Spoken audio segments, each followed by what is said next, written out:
J-Dog, easy play, anytime, stop, nada, much. Slayer Boxer, C, Bisu, Savior, 16 of the most powerful StarCraft gamers in the world. LG, Intel Centrino, GOM TV, Star Invitational.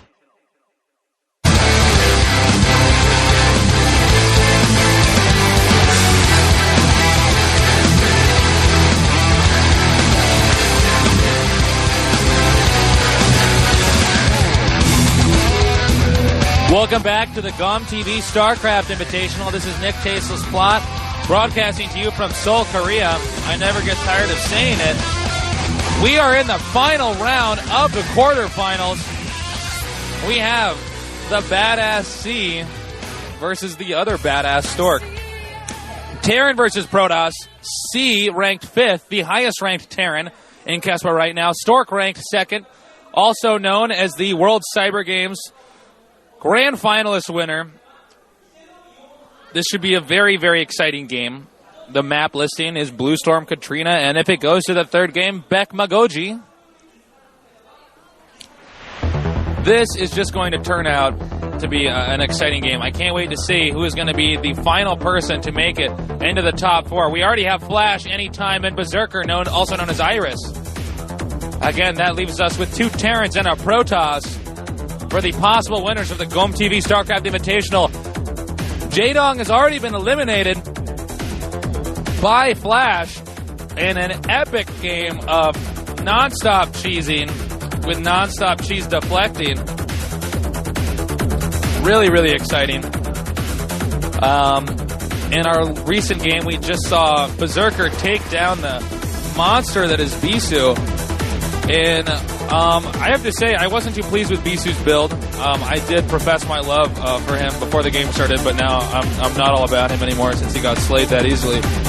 But still, really exciting game. Check out that VOD for sure. It was a fast carrier tech, which was immediately shut down by a fast Goliath Vulture by tank push, which was followed up with just a brilliant 3-port Wraith with Cloak execution that just made Bisu look like a noob. We are waiting for the players to get their settings right. I know there's been some delays going on. Traffic's really bad out here in Seoul today because it's snowing so hard. I really thought it was going to get warmer down here. I thought the Koreans were so advanced they might have figured out a way to stop snow, but apparently they haven't yet. So we might be waiting a few more minutes until we can get some more people in here because I know there's been some delays or something like that. I've seen some people on the forums asking if I was a StarCraft player before I became a caster, and yes, I was. I was a competitive player in the United States. I qualified for the World Cyber Games United States Finals 3 times. I did not compete last year because I had to broadcast at BlizzCon when my regional would have been. I was a member of the team RS Gaming, a top team, best in the hemisphere that I was in at least. Not the one with the Koreans. But, and we won World Game Tour 3 times. So that was my experience there. I'm not the best American by any means. I actually think my brother, Day 9, is better than me. And also much more driven to be better. But I am still... So that's my background, basically, for those of you who are curious. And I am still seeing some comments online about why I'm still wearing that purple shirt. That's mainly because it's all they have that fits me in the wardrobe here. So that's why that is. As I said earlier, I do not normally dress like a tool, but I will do that for you guys. I will take that one for the team. The map's going to be Blue Storm again. Berserker. No, I'm kidding. Stork versus C. Now let's take a look at the players' records. And in C's last 10 Terran versus Protoss is he has a 5-5 record, an even record. In Stork's last 10 Protoss versus Terrans, he's 7-3. Stork clearly has a small advantage here in the sense that he's clearly dominating Terrans more lately than less lately. Oh, and another update I was just handed, I need to tell you guys. We want you all to know that because Anytime has 2 matches tomorrow, not tomorrow, day after tomorrow, because the next event part of the tournament will be on Wednesday. We will be starting the event at 4. So that means that you will all have to tune in at a different, or 2 hours ahead of when you would normally tune in, if you're at all interested in watching that. And I certainly hope you are. If not, the VODs will be logged online. So many exciting games down here at the GOM TV Star Invitational. No more Zergs left in the tournament. We have the possibility of either 3 Terrans and a Protoss left in the top 4, or 2 Terrans and 2 Protosses. What with J-Dog being eliminated?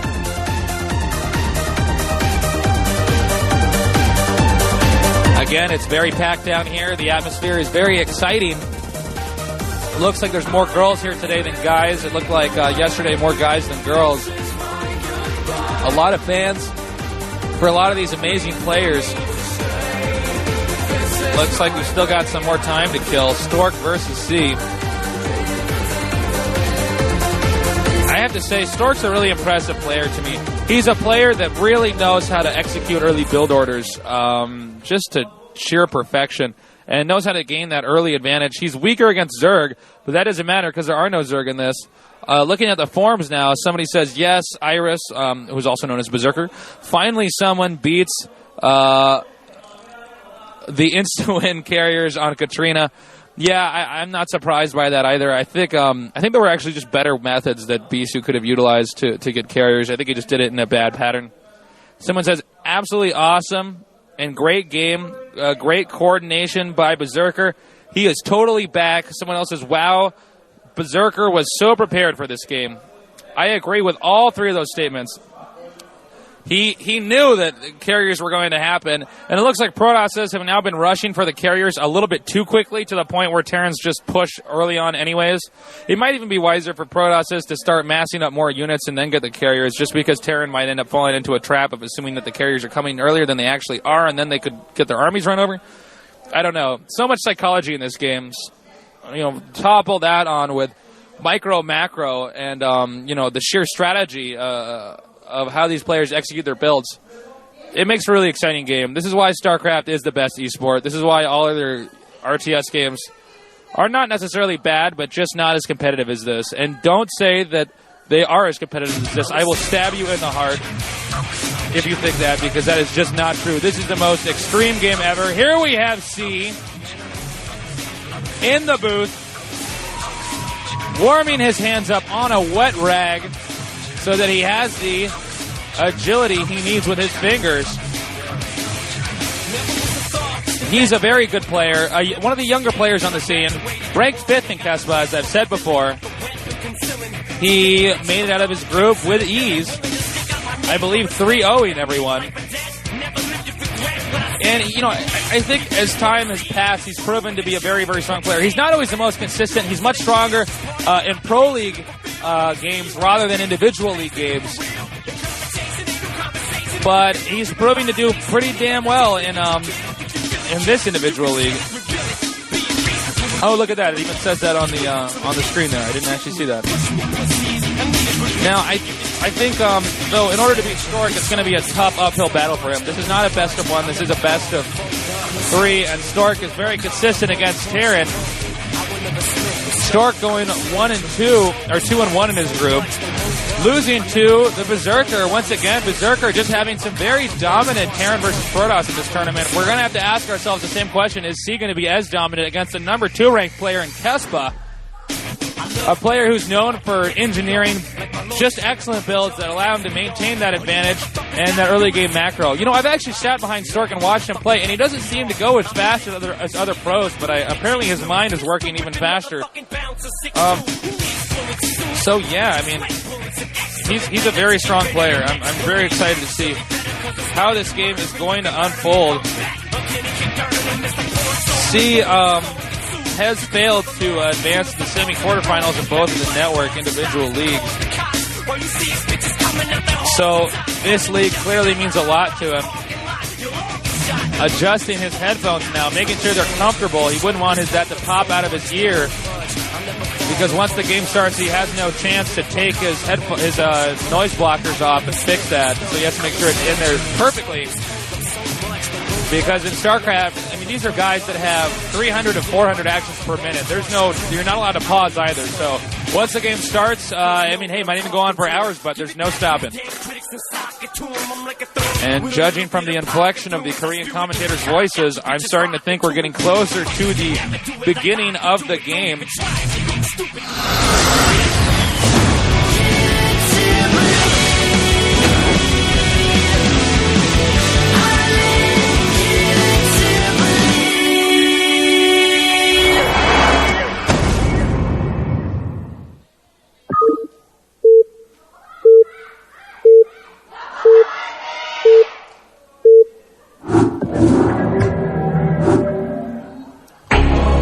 Welcome back.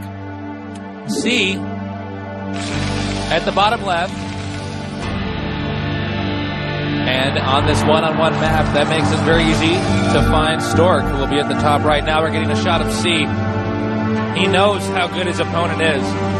He knows that he is renowned as one of the most brilliant Protosses in the world. There he is, Stork. I'm interested in seeing if he's going to go for some type of early gas steal on this map, because it is a one-on-one map. You don't have to scout your opponent. You can find him right away. Terran, of course, absolutely need to get that gas in order to get the factory out. We did see Bisu go for an early proxy gate. We also saw Much do a one-gate proxy gate on this map. One thing to note, though, is it seems like Protoss either go for the gas steal or they go for the proxy gate. You don't see that much else than that. That doesn't mean that Stork won't do this. It just says that there's a high likelihood that he will do something that's going to be very aggressive.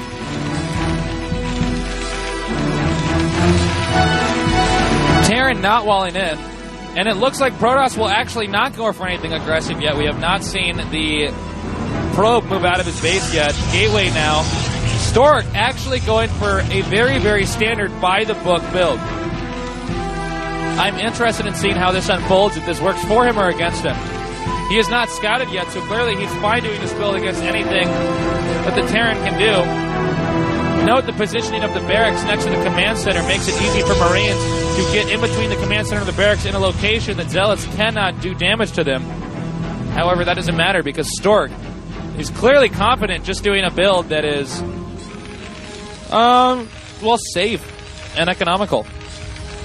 I think this is the first game in the tournament we're seeing that is unfolding in such a way.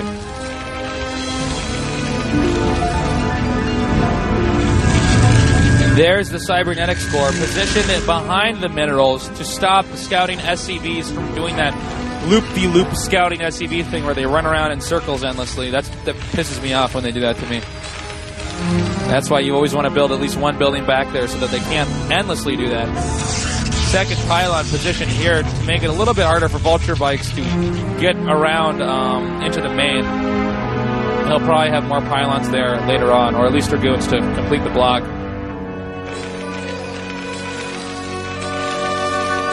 Factory for the Terran, not producing a lot of Marines, feeling very, very safe right now. And a Zealot out. This could be an indicator that, and the Zealot's going to block this entrance in time. No, it's not. It's going to go right by him. So the SCV will now scout. Oh, we're getting a cam shot of a camera filming C. Dragoon range being upgraded. Now he's hiding that probe there. This makes me think we might see a proxy robo, maybe. The Zealot is on the move inside of the Terran's base. Dragoon following up, but not going to manage to get that scouting SCV. Note again, the positioning of the buildings making it difficult for the Zealot to do any real damage.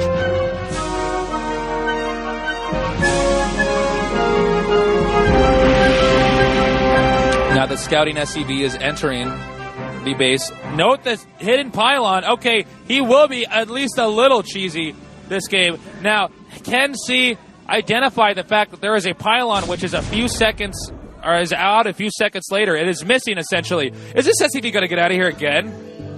He must have worn his Nikes or something. He's pretty fast. He can just go in and go out. And the hidden Robo Bay will be the build of choice.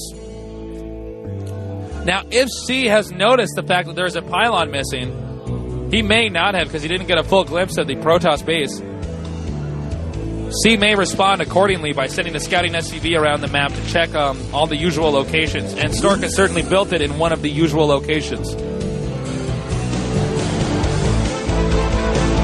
Stork's agenda right now is to make sure that there is no such scouting that will occur, and once he gets this final Dragoon to cut off the small entrance point, he will use that.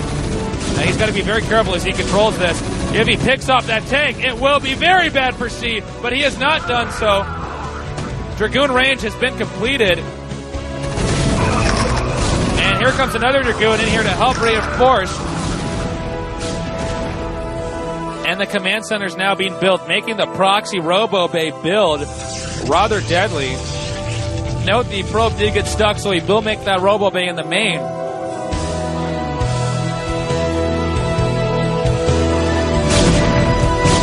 Now we see a scouting vulture bike about to get picked off by this Dragoon.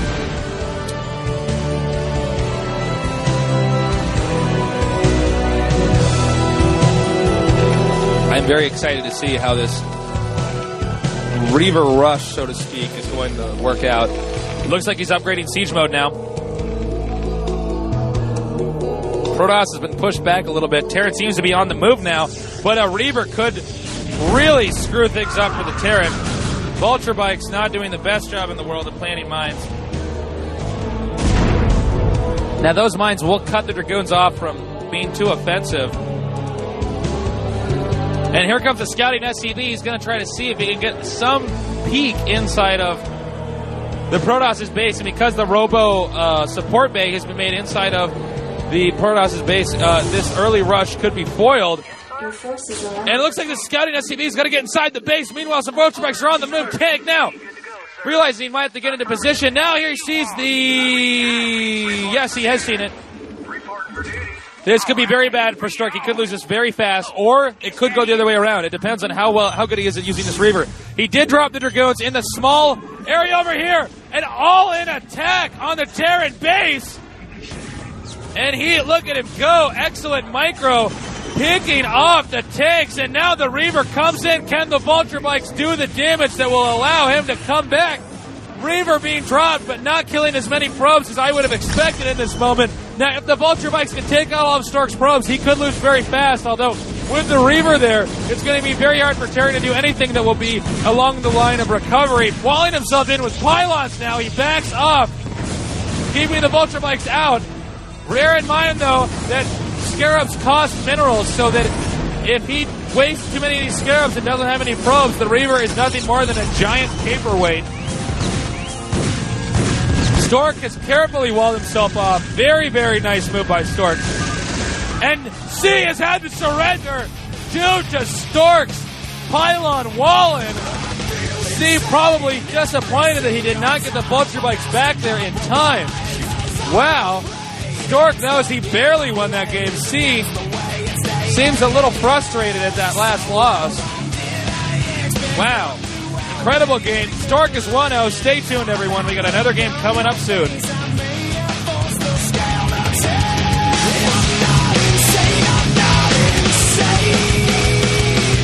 We just saw an amazing game there between C and Stork.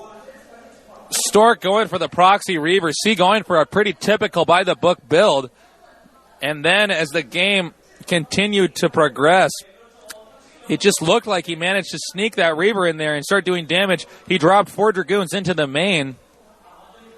And with those 4 Dragoons backing up the Reaver, it was just too powerful. C managed to get some Vulture Bikes in there in what looked like it could have been a draw game, or at least something that would have been very close and very dramatic. But Stork manages to wall himself in with pylons like a complete badass and comes back and wins. I was very impressed. I'm sure you all were too. It's funny how quick games can turn and games can end in StarCraft. I see both players have joined the game. The map is Katrina. This is going to be bad news for C, as this map generally favors the Protoss, especially with the carriers. However, we have seen some Terrans really kick some Protoss ass when they try to get carriers. So I would not say it is over for C yet. I have spoken with C. He's a very charming guy. Very confident as well, and doesn't seem to be too devastated when he loses games or when he starts to get behind, and instead gets rather motivated. Stork against C, the Gum TV StarCraft Invitational. This is the final game. Again, I want to give you guys another update just in case you're tuning in just now.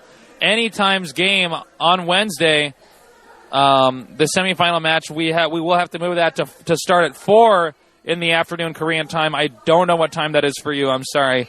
But it'll be 2 hours before it would normally start.